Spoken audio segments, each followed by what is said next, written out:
history there. Right, exactly. Like Yeah. anyone who's just tuning in, not deep in this stuff every day, can you give us that like 2 sentences on Gaza itself, who's involved?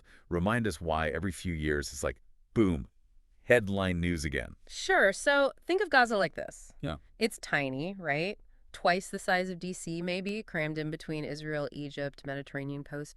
But it's been this focal point of conflict going back to, well, Israel's creation in 1948, even before, really. Right. The main players are Israel, obviously. They control most of the borders, the airspace, and then Hamas. They're the political group governing Gaza.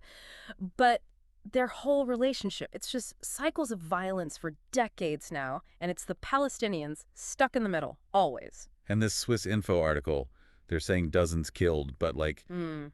it's one thing to report that, it's another to imagine it, you know? Totally, and we've unfortunately seen this before. I remember 2014, the Gaza war. Over 2,000 Palestinians dead, 66 Israeli soldiers, 7 civilians. The UN called it a chronic crisis even back then. Every Right. time this flares up, it's a potential humanitarian disaster, massive scale. That's what gets me, even if we don't have all the details yet. It's the ripple effect. This isn't contained, whatever's happening. Oh, absolutely, yeah. International community has to react. You'll probably see the UN come out with strong condemnations, maybe the Arab League too. The US, well, they're Israel's biggest ally, so they'll likely support their right to self-defense, but also urge restraint. It's Yeah. that diplomatic dance they always do. Right. It's like everyone's watching, holding their breath a bit, Yeah. you know?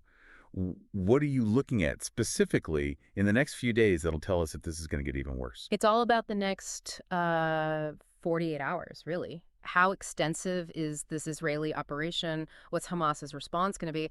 And crucially, any sign of a ceasefire, someone trying to get in there and mediate. Egypt often plays that role. So much up in the air still. But you've given us a lot to think about. I mean, even if best case scenario, this dies down in a week, it makes you wonder, is there even a path to like lasting peace there in a situation that messed up? See, that's the million-dollar question right there. It's almost like imagine a jigsaw puzzle, but the pieces keep changing shape while you're trying to put it together. That's the Gaza conflict. Historical grievances, yeah. Political divides, you can't just wish away. This deep mistrust on everyone's side, tough nut to crack. And it reminds us, even when it's not the top headline, those underlying issues, they're still there, simmering. Yeah, absolutely. Okay, folks, that's our deep dive for today. Be sure to check back for updates as this situation develops. It's going to be, well, we're going to be following it closely, that's for sure.